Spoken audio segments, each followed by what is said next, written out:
আচ্ছা, আমরা তাহলে সাবস্টিটিউশনে পড়ছিলাম neighbouring group participation or NGP. এনজিপিতে আমরা লাস্ট কি পড়েছি? আমরা পড়েছি যে লোন পেয়ার অফ এনি অ্যাটমের দ্বারা এনজিপি। আমরা পড়েছি কার্বক্সিলেট অ্যানায়নের নেগেটিভ চার্জের দ্বারা এনজিপি আমরা পড়েছি। আজকে আমরা প্রথম যেটা পড়ব যে পাই ক্লাউড, বেঞ্জিন রিংয়ের পাই ক্লাউড কিভাবে এনজিপিতে অংশগ্রহণ করে। বেশ, আমরা ডাইরেক্ট এক্সাম্পলের মধ্যে আসি। একটা রিঅ্যাকশনকে আমরা স্টাডি করি। সেই রিঅ্যাকশনটা হচ্ছে 3-phenyl 2-butyl tosylate। এই মলিকিউলটার কি করা হবে? এর করা হবে অ্যাসিটোলিসিস। অ্যাসিটোলিসিস কি আমরা আগে পড়েছি, 3-phenyl 2-butyl tosylate, এর আমরা অ্যাসিটোলিসিস স্টাডি করব। তাহলে প্রথম আমাদের কি কাজ? মলিকিউলটার স্ট্রাকচার ড্র করতে হবে। বিউটাইল মানে হচ্ছে 4 কার্বন, 1 2 3 4, 3 এ আছে ফিনাইল, 2-butyl tosylate মানে 2 এ আছে OTS, বাকি CH3 CH CH CH। এই হচ্ছে এইটা হচ্ছে মলিকিউলের স্ট্রাকচার। তাহলে অবভিয়াসলি দেখতে পাচ্ছি এখানে দুটো কাইরাল সেন্টার আছে। তাহলে কটা স্টিরিও সেন্টার আছে? মানে দুটো কাইরাল সেন্টার। কটা স্টিরিওয়াইসোমার হবে? 4টে স্টিরিওয়াইসোমার। তাহলে a pair of threo and a pair of erythro. তাহলে আমরা আগের প্রবলেম থেকে শিক্ষা নিয়েছি যে আমরা ডায়াস্টিরিওমার গুলোর মধ্যে কেমিক্যাল রিঅ্যাকশনের কি ডিফারেন্স সেইটা আমরা স্টাডি করব, কোনো ইনানসিওমারের নয়, কারণ ওদের ফিজিক্যাল এবং কেমিক্যাল প্রপার্টি সমান হয়। ধর আমরা বললাম যে এর থ্রিও আইসোমারের ফিজিক্যাল এবং কেমিক্যাল প্রপার্টি আমরা স্টাডি করব। তাহলে থ্রিওটাকে আমাকে ড্র করতে হবে। CH3 মনে করে এই দিকে লিখলাম PHH H OTS CH3। এই হচ্ছে কি আমার থ্রিও আইসোমারটা। This is my threo structure. তাহলে এর অ্যাসিডোলিসিস স্টাডি করব। তাহলে আমরা যদি একে সহর্ষে ড্র করি কি আসবে?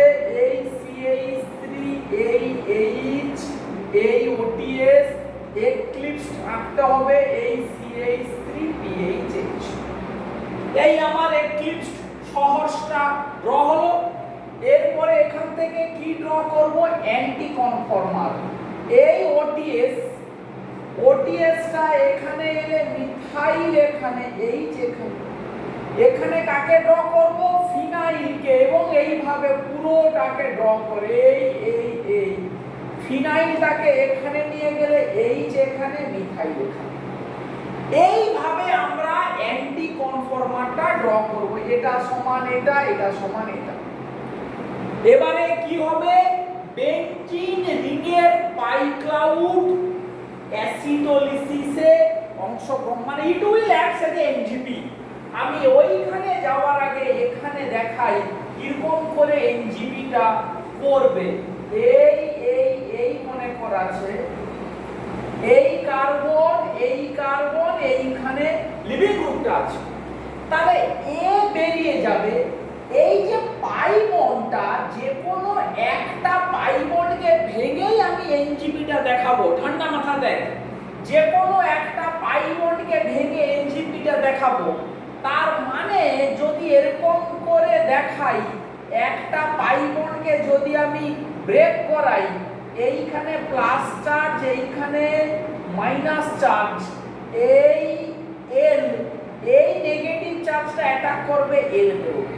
মানে এটাকে এইভাবে বোঝানোর জন্য দেখাচ্ছি। তার মানে পাই বন্ডটা ভাঙছে, তাহলে বেসিক্যালি এই কার্বনটার সঙ্গে, মানে বেঞ্জিনের এই কার্বনের সঙ্গে এর বন্ড ছিল, আবার এর বন্ড তোলো হইলি যেমন তৈরি হলো এই প্লাস চার্জ এই প্লাস চার্জ, এই রকমই ইন্টারমিডিয়েটটা তৈরি হলো। এবারে অবভিয়াসলি এ রেজোনেন্স করবে, এ রেজোনেন্স করবে, তার মানে এই এরকম রেজোনেটিং যে স্ট্রাকচারটা হবে, এই 5টা কার্বন জুড়ে প্লাস চার্জটা ছড়িয়ে থাকবে, তাকে এইভাবে আমরা ড্র করব। তাহলে মুখে বলছি পাই ক্লাউড অ্যাটাক করবে, তার মানে এই পাই বন্ডটা ভেঙে এখানে অ্যাটাক করলো, ওটিএসটা বেরিয়ে গেল। এই স্টেপটাতে এনজিপি হলো, এটাই আমার ইনভার্সন, এনজিপি আর ইনভার্সন। তাহলে কি হবে, এই তাহলে এখানের এই 3 মেম্বার রিং হলো, এই বেঞ্জিন রিংটা এখানে আছে, এই ডটেড ডটেড ডটেড এই প্লাস চার্জ, এই আমার এনজিপিটা হলো। এখানে কোনো চেঞ্জ নেই, CH3 এইখানে ইনভার্সন হয়েছে, এই যেখানে এলো মিথাইলটা এখানে এলো। তাহলে এনজিপি হওয়ার পরে যে চেঞ্জ, এইটা মুছে দিচ্ছি, এটা জাস্ট বোঝানোর জন্য করেছিলাম। তাহলে এনজিপিটা এই হলো, কে করলো এনজিপি, বেঞ্জিনের পাই ক্লাউড। একটা ডবল বন্ডকে ভাঙবি, ভেঙে ওই কার্বন, যে কার্বন এখানের সাথে বন্ড আছে ওই কার্বনটাই এখানে অ্যাটাক করলো, ফলে এর মাথাতে প্লাস চার্জ, এর মাথায় প্লাস চার্জ মানে রেজোনেন্স করে পুরো 5টা কার্বন জুড়েই প্লাস চার্জটা ছড়িয়ে যাবে। এইটাই হচ্ছে এনজিপির মানে পাই ক্লাউড দিয়ে এনজিপির নিয়মটা। এরপরে কি হবে, এরপরে অ্যাসিডিক অ্যাসিড অ্যাটাক করবে। তো অ্যাসিডিক অ্যাসিড যখন অ্যাটাক করবে, ACOH, তাহলে ও যদি এখানে অ্যাটাক করে এইটা খুলে যাবে, এটা খোলা মানে ওটা আবার যেমন pH ছিল তেমন pH হবে, আর রিং আকার প্রয়োজন নেই, HCH3। এটা অ্যাটাক করা মানে এই স্টেপটা হচ্ছে SN2, এখানে আবার কি হবে, ইনভার্সন। যেখানে অ্যাটাক করেছে সেখানে হবে ইনভার্সন, তাহলে এখানে আসবে OAC, আমরা বুঝে গেছি এই HCH, এই প্রোডাক্ট। আবার সাইমালটেনিয়াসলি দেখ ACOH এই কার্বনে অ্যাটাক করতে পারে, তাহলে ওখানে অ্যাটাক করলে ওর ইনভার্সন হবে, তখন pHটা এখানে আসবে, এই CH3H এখানে আসবে OAC, এর ইনভার্সন হলে H এখানে মিথাইল। এবারে কি হবে আমাদের কাজ, এটাকে এক্লিপসে ড্র করা, এই CH3টাকে এখানে নিয়ে এলাম, এখানে আসবে OAC, এই H, এই মিথাইলটাকে এখানে আনলে এই H, এই PH, এটাকে ফিসারে ড্র করব, CH3H, এই OAC, এই PH, এইটার এক্লিপসটা কি হবে, এই CH3টা এখানে, H এখানে, PH এখানে, এই CH3টা এখানে নিয়ে এলে OAC এখানে, H এখানে, এটাকে ফিসারে ড্র করলে CH3 PHH H OAC CH3। ঠিক দেখ, এটাকে এক নিচে রাখ, ঠিক কি এটা না মিরর ইমেজ, এটা একে অপরের জাস্ট মিরর ইমেজ। বা কেউ এটাকে 180 ডিগ্রি ঘুরিয়ে দে, এই মলিকিউলটাকে ইনপ্লেন 180 ডিগ্রি ঘুরিয়ে দিয়ে পাশাপাশি রাখ, দেয়ার মিরর ইমেজ। সো এটা কি হলো, এনানসিওমার।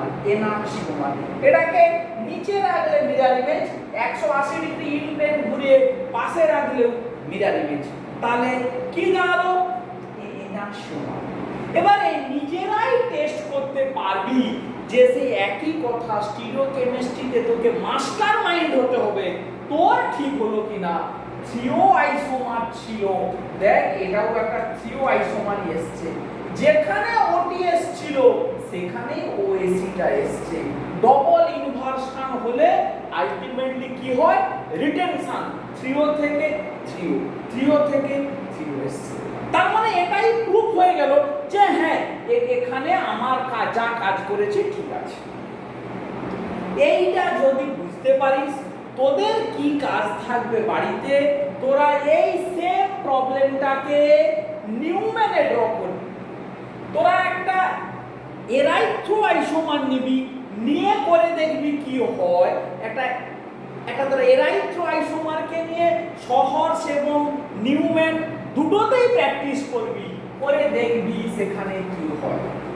তাহলে আমরা কি দেখছি না পাই ক্লাউডের দ্বারা যে যে এনজিপি হয় সেই এক্সপেরিমেন্ট আমরা স্টাডি করছি। তো এবারে কিছু এর একটা প্রমাণ দেখা যাক, প্রুফ, যে কিভাবে আমরা প্রুফ করব যে এনজিপির যে হচ্ছে। তো এনজিপি এরকম করে যে যা আমরা ক্লেম করলাম সেটা ট্রু কিনা আমরা কি করে বুঝবো? তখন আমরা একটা রেডিও লেভেল এক্সপেরিমেন্ট করি। রেডিও লেভেল এক্সপেরিমেন্টটা কি নিয়ে করা হয়? বিটা ফিনাইল ইথাইল টসাইলেট, যে কোনো একটা কার্বন রেডিও লেভেল এবং তাকে অ্যাসিডোলিসিস করা হয়। অ্যাসিডোলিসিস তাহলে কি স্ট্রাকচার হবে? PH CH2 CH2 OTS, যে কোনো একটা কার্বন স্টার মানে হচ্ছে এটা C14, মানে ওই কার্বনটা 14, মানে কার্বন নরমালি কি হয় 12 কার্বনের অ্যাটমিক নাম্বার হয় সরি কার্বনের মাস নম্বর, কার্বনের অ্যাটমিক নাম্বার হয় গিয়ে তোর মাস নম্বর হয় গিয়ে 12, এটা হচ্ছে 14। এটা রেডিও লেভেল কার্বন। তো তাহলে দেখ, যদি অ্যাসিডোলিসিস ডাইরেক্ট হয়, যদি এনজিপি না হয়, তাহলে কি প্রোডাক্ট পাবি? PH CH2 OH, এই কার্বনটাই থাকবে স্টার। মোটা কথা হচ্ছে যদি এনজিপি না হয়, যদি ডাইরেক্ট নিউক্লিওফিলিক সাবস্টিটিউশন, তাহলে এইটা লিভিং গ্রুপ, এটা বেরিয়ে গেল, এটা আমার নিউক্লিওফাইল ওখানে ঢুকে গেল, তাহলে এই প্রোডাক্টটা পাবো। যে কার্বনটা রেডিও লেভেল ছিল সেই কার্বনটায় কি আসবে? Radio level. কিন্তু সেটা অবজারভেশন অন্য কথা বলছে। এই রিঅ্যাকশনটাকে যখন স্টাডি করা হয়েছে তখন অবজারভেশনটা কি বলেছে? অবজারভেশন বলছে এখানে অ্যাকচুয়ালি দুটো প্রোডাক্ট তৈরি হয়। কি প্রোডাক্ট? একটা এইটা, অন্য একটা এই প্রোডাক্টটা, এই কার্বনটাকে স্টার আসে, মানে এরকমই দুটো প্রোডাক্টের 50-50 মিক্সচার হয়। এটা তোদিকে একটু বুঝতে হবে এই ব্যাপারটার মানে কি। মানেটা হচ্ছে একে এরকম করে লেখা হয় PH CH2 CH2 OH star star 50:50, বা এটাকে বলা হয় 1:1 স্ক্র্যাম্বলিং, SCRAMBLING। আবার লিখছি বানানটা SCRAMBLING,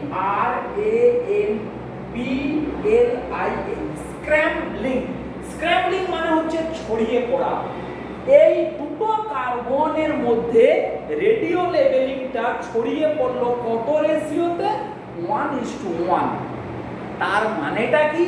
তার মানে এটা অ্যাকচুয়ালি একটা মলিকুলের মধ্যে এটার মানে যেটা দাঁড়ায় সেটার মানে কিন্তু এরকমই নয় যে এই মলিকুলের এটাও স্টার না। এইটার এই 1:1 স্ক্র্যাম্বলিং এর মানে হচ্ছে অ্যাকচুয়ালি প্রোডাক্টের মধ্যে এই মলিকুলটা অর্ধেক আছে, মানে 50% আছে, মানে এই কার্বনটা স্টারওয়ালা মলিকুলটা অর্ধেক আছে, আর এই কার্বনটা স্টারওয়ালা এই মলিকুলটা অর্ধেক আছে। এইটার মানে হচ্ছে এইটা একই সঙ্গে একই মলিকুলে এটাও স্টার না, মানে এটাও রেডিও লেভেল ওরকমই নয়, একই সঙ্গে একই মলিকুলের না। মনে কর যদি 6×10⁻22 নাম্বার প্রোডাক্ট তৈরি হয়, তাহলে 3×10⁻20 নাম্বার অফ যে প্রোডাক্ট সেখানে এইটা প্রোডাক্ট তৈরি হবে, বাকি 3×10⁻22 যে প্রোডাক্ট তৈরি হবে সেটা এটা তৈরি হবে। এটারই মানে হচ্ছে 50-50 স্ক্র্যাম্বলিং। তাহলে স্ক্র্যাম্বলিং যে পাওয়া গেল, এটা তো এক্সপেরিমেন্টে পাওয়া গেল। এই স্ক্র্যাম্বলিংটাকে আমরা কিভাবে এক্সপ্লেন করব, হাউ টু এক্সপ্লেন দ্য স্ক্র্যাম্বলিং।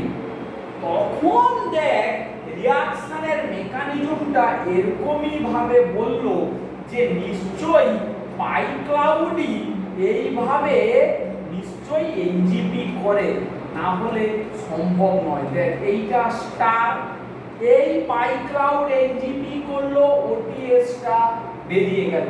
তাহলে এই CH2 CH2 এইটা প্লাস এইটা স্টার, এই আমার ইন্টারমিডিয়েট আফটার এনজিপি।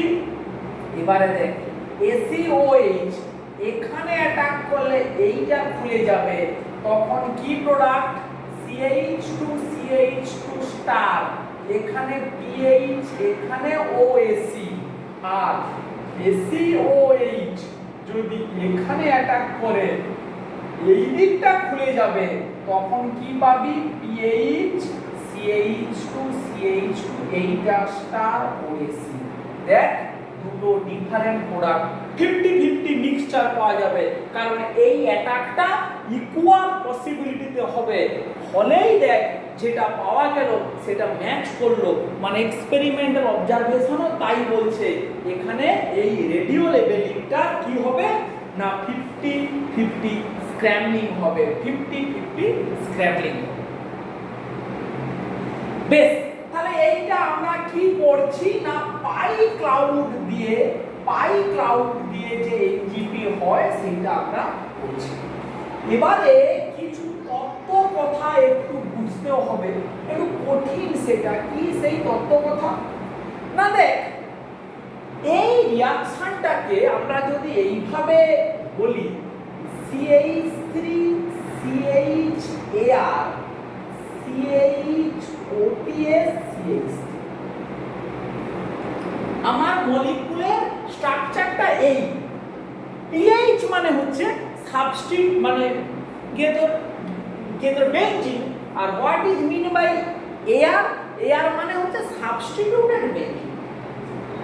এখন প্রশ্ন হচ্ছে এই ধরনের মলিকুলকে যখন আমরা অ্যাসিডোলিসিস করতে যাব, কোনো chemical reaction mixed mechanism follow করতেই পারে। মিক্সড মেকানিজম মানে আমরা বোর্ডে যখন মলিকুলের স্ট্রাকচার লিখছি তখন একটা মলিকুলের স্ট্রাকচার ড্র করছি, কিন্তু রিয়েল যখন কোনো কেমিক্যাল রিঅ্যাকশন করছি তখন তো সার্টেন অ্যামাউন্টকে নিয়ে করছি।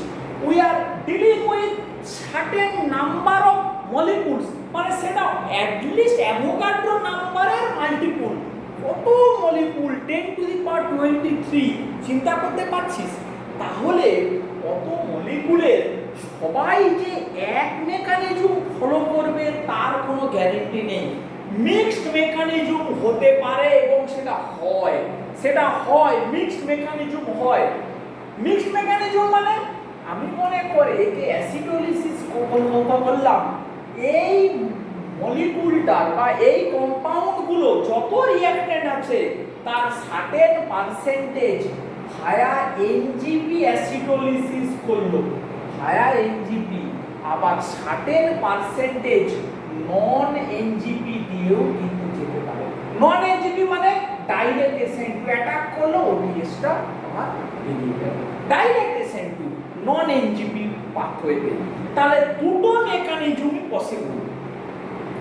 এখন আমি যদি এরকমই এই মলিকুলের থিও আইসোমারটা নেই, এই দেখ এখানে লিখলাম H, এটা AR, H এটা OTS, এই CH3, এটার আমি কি করছি অ্যাসিডোলিসিস করছি ACOH। যদি এইটা কি আইসোমার না থ্রিও আইসোমার, তাহলে অ্যাসিডোলিসিস করে একটু ভাব, যদি এই প্রোডাক্ট পাই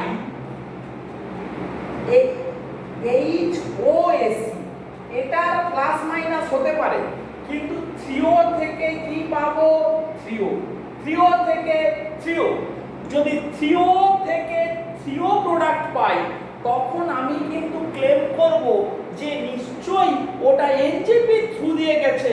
থ্রিও থেকে থ্রিও মানে কোনোরূপ কোনো ইনভার্স মানে কনফিগারেশনের চেঞ্জ হয়নি, তার মানে নিশ্চয়ই ডবল ইনভার্সনের থ্রু দিয়ে গেছে। ফলে আমরা বলতে পারি দিস অ্যাসিডোলিসিস গোজ ভায়া এনজিপি। তার মানে এটা হচ্ছে ভায়া এনজিপি পাথওয়ে। আর যদি অ্যাসিডোলিসিস করে আমরা ARH এরকমই পাই OSCHCH3, আমরা এরাইথ্রো আইসোমার পাই, তখন কিন্তু আমরা বলবো নিশ্চয়ই থ্রিও থেকে কি পাচ্ছি এরাইথ্রো, মানে কনফিগারেশনটা উল্টে গেল। ফলে আমরা বলতে পারি নিশ্চয়ই এটা ভায়া SN2 এসছে বা নন এনজিপি পাথ দিয়ে এসছে। তার মানে এরকমই দুটো মিক্সচার আমরা পেতে পারি। এবারে এই দুটো মিক্সচার মানে থ্রিও থেকে থ্রিও আর এরাইথ্রো প্রোডাক্টের মিক্সচারের যে রেশিও, সেটা আমাকে বলবে যে এই রিঅ্যাকশনটা এনজিপি থ্রু দিয়ে বেশি হয়েছে না নন এনজিপি থ্রু দিয়ে বেশি হয়েছে। যদি থ্রিওর পার্সেন্টেজ বেশি হয় তাহলে এনজিপি পাথওয়ে দিয়ে বেশি হয়েছে, আর যদি এরাইথ্রোর পার্সেন্টেজ বেশি হয় তাহলে নন এনজিপি থ্রু দিয়ে বেশি হয়েছে। একটা এক্সপেরিমেন্টাল ফ্যাক্ট আমরা দেখাই। কি সেই ফ্যাক্টটা? না দেখ, এয়ারটা যখন পিএইচ সিম্পল পিএইচ, তখন এই থ্রিও আইসোমার থেকে থ্রিও রিঅ্যাক্ট্যান্ট থেকে থ্রিও প্রোডাক্ট প্লাস এরাইথ্রো প্রোডাক্ট, এই দুটো রেশিও কত পাওয়া গেছে? থ্রিও প্রোডাক্ট পাওয়া গেছে 96%, এটা পাওয়া গেছে 4%। থ্রিও 96% মানে আমরা কি বলবো? নিশ্চয়ই এনজিপি পাথওয়ে দিয়ে গেছে 96%, আর নন এনজিপি পাথ দিয়ে গেছে কত পার্সেন্ট? 4%। এয়ারটা যখন প্যারানাইট্রোফিনাইল প্যারানাইট্রো C6H4, তখন থ্রিওর পার্সেন্টেজটা হয় 7% আর এরাইথ্রোর পার্সেন্টেজটা হয় 93%। কেন এই ডিফারেন্সটা? একটু মাথা খাটা যে এই রকমই চিন্তা করে এই ওটিএস, এই বেনজিন তার প্যারাতে নাইট্রো, আমরা কি বলেছিলাম যে পাইক্লাউডে এনজিপি করে, তাহলে প্যারা পজিশনে যদি নাইট্রো গ্রুপ থাকে which is strong electron withdrawing group, যার হিউজ পরিমাণে মাইনাস আর এফেক্ট আছে, তাহলে পাইক্লাউডটা কি হবে? ওই নাইট্রোর দিকে টানা হয়ে যাবে, ফলে ও এনজিপি করার ক্ষমতাটা হারিয়ে ফেলবে। সেইটাই সত্যি সত্যি দেখ এক্সপেরিমেন্টে সেটাই সত্যি সত্যি রিফ্লেক্ট হয়েছে যে যখন এইটা যখন এয়ারটা প্যারানাইট্রোফিনাইল, তখন এনজিপি প্রোডাক্ট মানে থ্রিও থেকে থ্রিও হয়েছে অনলি 7%, নেগলিজিবল অ্যামাউন্ট। থ্রিও থেকে এরাইথ্রো নন এনজিপি পাথওয়ে দিয়ে 93% মলিকিউল আছে। এইটাই হচ্ছে এক্সপ্লানেশন। এই একই রকমই আরো দুটো তিনটে এক্সপেরিমেন্ট স্টাডি মেটেরিয়ালের মধ্যে দেওয়া আছে, ওগুলো নিজেরা পড়বি। সেখানে আরো এরকমই সাবস্ট্রেট চেঞ্জ করা আছে। এখানে যেমন ফিনাইলের সঙ্গে প্যারানাইট্রোর কম্পেয়ার করছি, সেখানে ফিনাইলের সঙ্গে প্যারামিথক্সির কম্পেয়ার করা আছে। মানে মিথক্সি মানে মোর ইলেকট্রন ডোনেটিং, মানে সে আরো এনজিপি করতে পারবে, সে আরো এনজিপি করতে পারবে, সেখানে এনজিপির পার্সেন্টেজ আরো বাড়বে, কারণ মিথক্সি থাকা মানে ইলেকট্রন ক্লাউড ডেনসিটিটা বাড়বে। সেই রকমই যে এক্সপেরিমেন্টের কথা বলা আছে, একটু ঠান্ডা মাথাতে একটু ভালো করে খুঁটিয়ে স্টাডি মেটেরিয়ালটা পড়বি। একই রকমই বলে আমি ওর মধ্যে আর ঢুকছি না। বেশ, এরপরে আমরা দেখ একটা অন্য জায়গাতে আজকে আসবো। কি সেই জায়গাটা?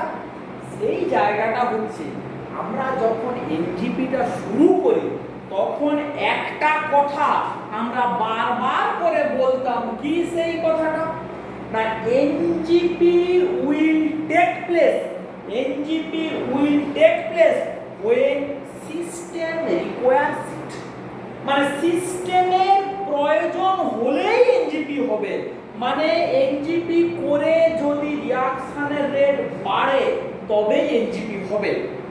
বেশ, দুটো এক্সপেরিমেন্ট আমরা বলবো, ঠান্ডা মাথাতে একটু শুনে দেখ। এইরকম একটা মলিকুল নিয়েছি 5 মেম্বার রিং, এখানে OH H, এখানে H, এটা OTS। ভালো করে দেখ, OH OTS কিন্তু উল্টো দিকে আছে, এর কি করা হচ্ছে, হাইড্রোলিসিস করা হচ্ছে, মানে OTS টা বেরিয়ে OH ঢুকবে। কি প্রোডাক্ট পাওয়া যাচ্ছে, যে প্রোডাক্টটা পাওয়া যাচ্ছে, প্রিডমিনেন্ট প্রোডাক্টটা পাওয়া যাচ্ছে যে একটাই প্রোডাক্ট, এইটা OH, মানে with retention in configuration, with retention in configuration. কিন্তু যখন সাবস্ট্রেটটাকে অল্প একটু চেঞ্জ করা হলো, কি অসাধারণ এক্সপেরিমেন্ট দেখ, এটা H, এটা ONS, নসাইলেট, আমরা আগের দিন টসাইলেট, ব্রসাইলেট আর নসাইলেট সম্বন্ধে পড়েছি। তাহলে এটা কি ছিল না, ট্রান্স রিঅ্যাক্ট্যান্ট, এখান থেকে কি পেয়েছি, ট্রান্স প্রোডাক্টই পেয়েছি। দেখ দুটো OH উল্টো দিকে আছে, আমরা ট্রান্স বলতে পারি। যখন নসাইলেটকে সিমিলার ভাবে হাইড্রোলিসিস করেছি, নসাইলেটটা ট্রান্স, এখান থেকে যে প্রোডাক্টটা পাওয়া গেছে সেটা C7 ট্রান্সের মিক্সচার, C7 ট্রান্সের মিক্সচার। এইটাকে এক্সপ্লেন করতে হবে যে কেন টসাইলেটের ক্ষেত্রে ট্রান্স থেকে ট্রান্স পাওয়া গেছে, বা ঘুরিয়ে বলতে পারি প্রোডাক্ট পাওয়া গেছে উইথ রিটেনশন ইন কনফিগারেশন।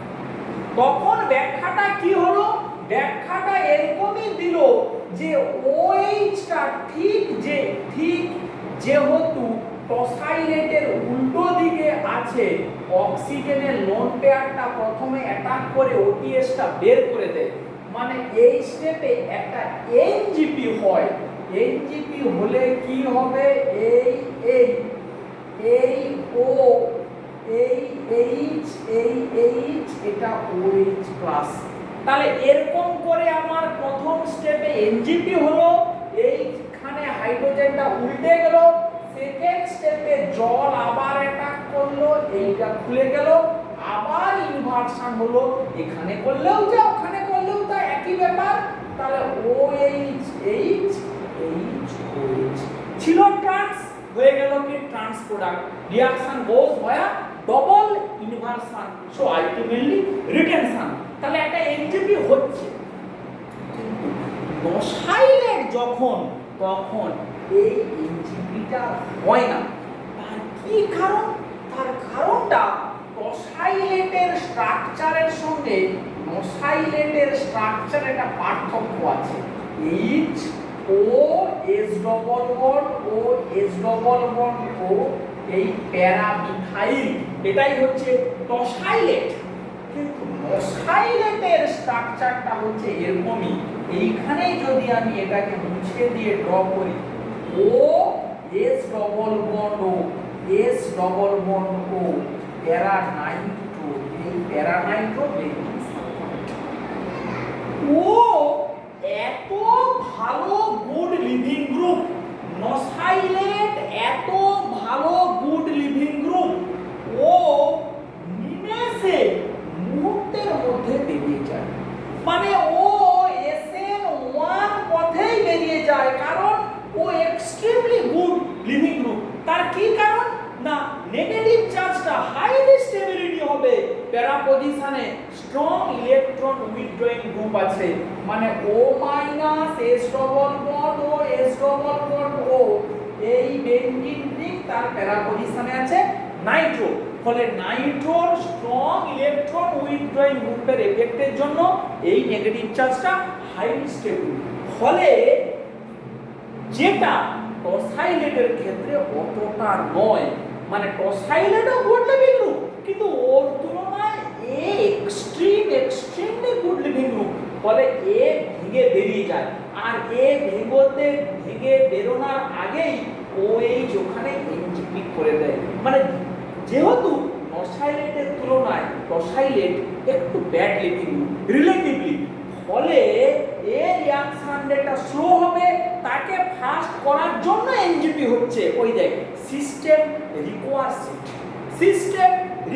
ইট, সিস্টেমের প্রয়োজনীয়তা হচ্ছে বলে এনজিপি হচ্ছে, কিন্তু এখানে এই গ্রুপটা ভেঙে যাওয়াটা এতটাই ফাস্ট, ফলে কি হবে এই OH এই প্লাস চার্জ একদম প্ল্যানার কার্বোক্যাটায়ন্স মানে সেন্টারটা তৈরি হয়ে গেল।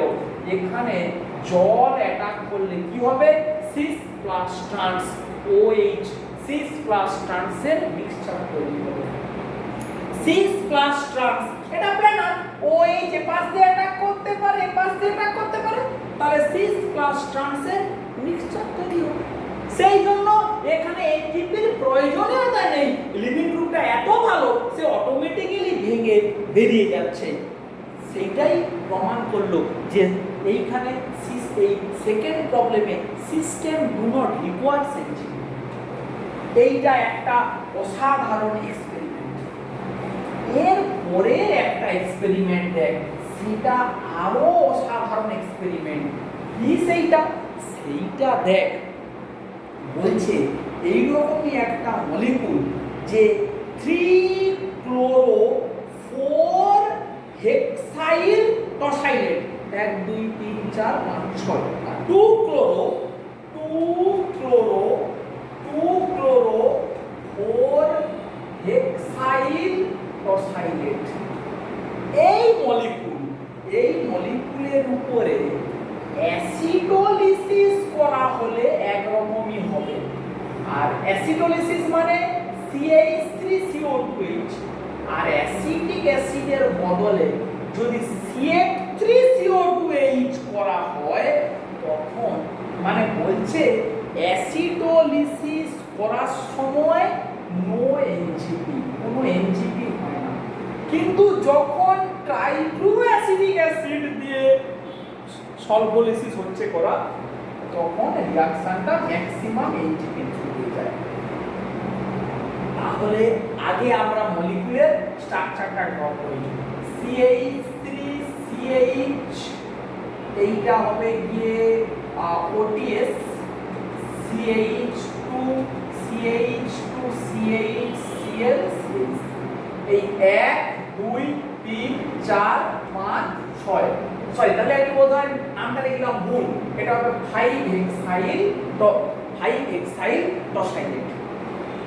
কি বলেছে, যখন এটাকে অ্যাসিডোলিসিস করা হচ্ছে মানে অ্যাসিডিক অ্যাসিড দিয়ে, তখন কি হচ্ছে no NGP, ACOH direct attack করলো, OTSটা বেরিয়ে গেল। CH3 CHOSC CH2 CH2 CHCl এই প্রোডাক্ট। কিন্তু যখন CH3CO2H দেওয়া হচ্ছে তখন রিঅ্যাকশন গোজ ভায়া এনজিপি। এনজিপি কে করে না, ক্লোরিনের লোন পেয়ার। তখন মেকানিজমটা এরকমই হবে, CH3 CHOTS CH2 CH2 CHCl CH3 এই লোন পেয়ার অ্যাটাক করলো, OTSটা বেরিয়ে গেল। তাহলে কি হবে, একটা 5 member ring, chlorine CH CH CH2 CH2 এই CH3 এই CH3 এই প্লাস চার্জ। এবারে কে অ্যাটাক করবে, CF3CO2H এই অ্যাটাক করলো, এই ভুলে গেল। তাহলে কেন এখানে এনজিপি হচ্ছে না, এখানে কেন এনজিপি হচ্ছে, তার উত্তরটা কে দেবে না, এনজিপির জন্য এখানে কে করছে এনজিপি, ক্লোরিনের লোন পেয়ার। তার মানে দেখ ইন্টারনাল নিউক্লিওফিল